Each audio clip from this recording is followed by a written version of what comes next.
Schau, trinken nicht vergessen. Ja. Ah, du bastelst an einer Hochtour. Ja, genau.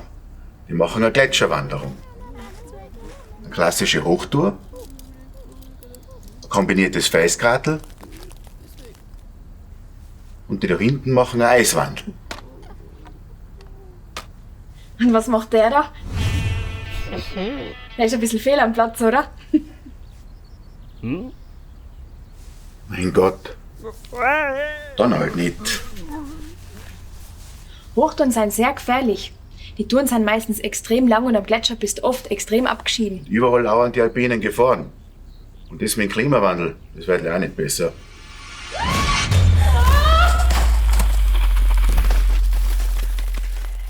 Alles okay? Alles gut? Super, dann fangst du jetzt mit der Selbstrettung an. Super, hey. Jawohl, super.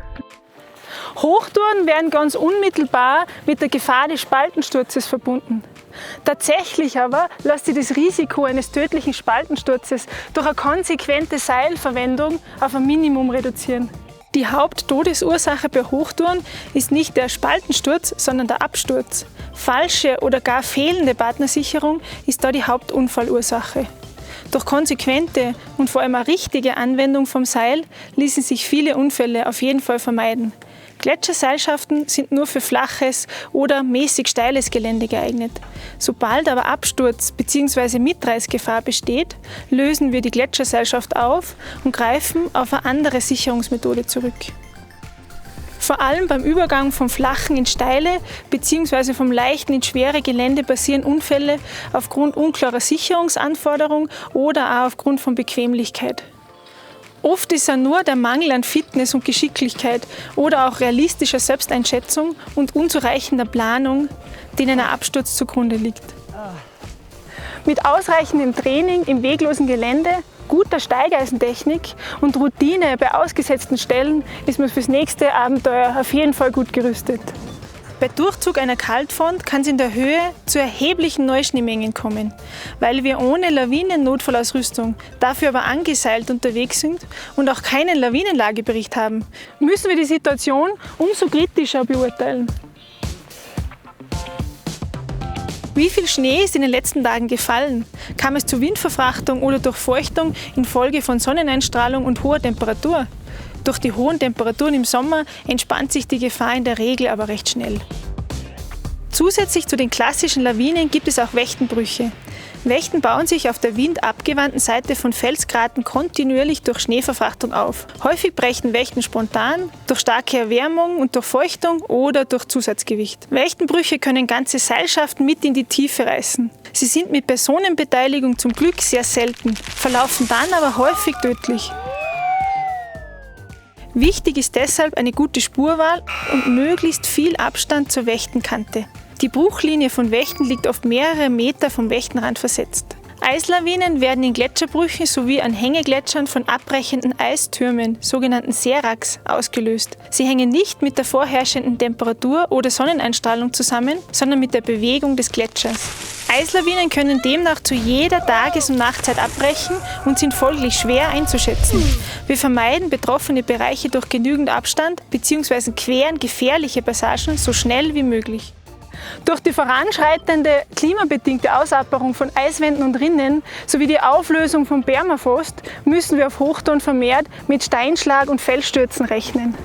Zudem wird Steinschlag durch einen Wechsel von Gefrieren und Tauen sowie hohen Temperaturen und Starkniederschlägen ausgelöst. Nicht zuletzt gibt es mittlerweile mehr Steinschlag durch die höhere Anzahl an aktiven Bergsportlern. Stabiles Wetter ist der Schlüssel für erfolgreiche Hochtouren. Starker Niederschlag in Form von Regen oder Schnee führt nicht nur zu rascher Auskühlung aufgrund von durchnässter Kleidung, auch die Orientierung wird durch zugeschneite Steinmännchen, Spuren und Markierungen erschwert. Schlechte Sichtverhältnisse aufgrund von Nebel sind problematisch und erschweren die Orientierung erheblich. Außerordentlich hohe oder niedrige Temperaturen können uns auf Hochtouren erhebliche Schwierigkeiten bereiten. Bei Kälte besteht die Gefahr von Unterkühlungen oder lokalen Erfrierungen. Die Koordination und Beweglichkeit ist eingeschränkt.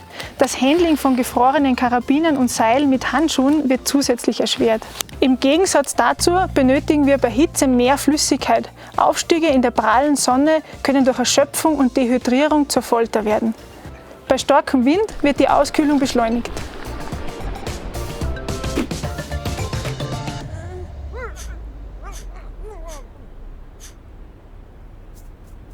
Am Grat wird unser Gleichgewicht gestört. Das Rennen wird schwierig und der Wind zerrt an den Nerven jedes Einzelnen. Und dann hat uns oft das Material im Stich lassen. Das Material hat sich schon sehr verbessert. Es ist leichter und stabiler geworden. Deswegen sind auch die Unfälle ordentlich zurückgegangen. Ah, da werden die Gewitter auch noch. Ja, Gewitter auf Hochtouren sind immer eine ernste Situation. Egal, ob wir uns exponiert am Graten, im Absturzgelände oder schutzlos am Gletscher befinden. Ja, wenn's duscht, alles Metall weg und am besten am Rucksack niederkauen. Bei labilen Verhältnissen muss sowieso früh raus. Oder nach Alternativen suchen. Und es ist ja vollkommen in Ordnung, wenn man mal eine Tour verschiebt oder gar abbricht.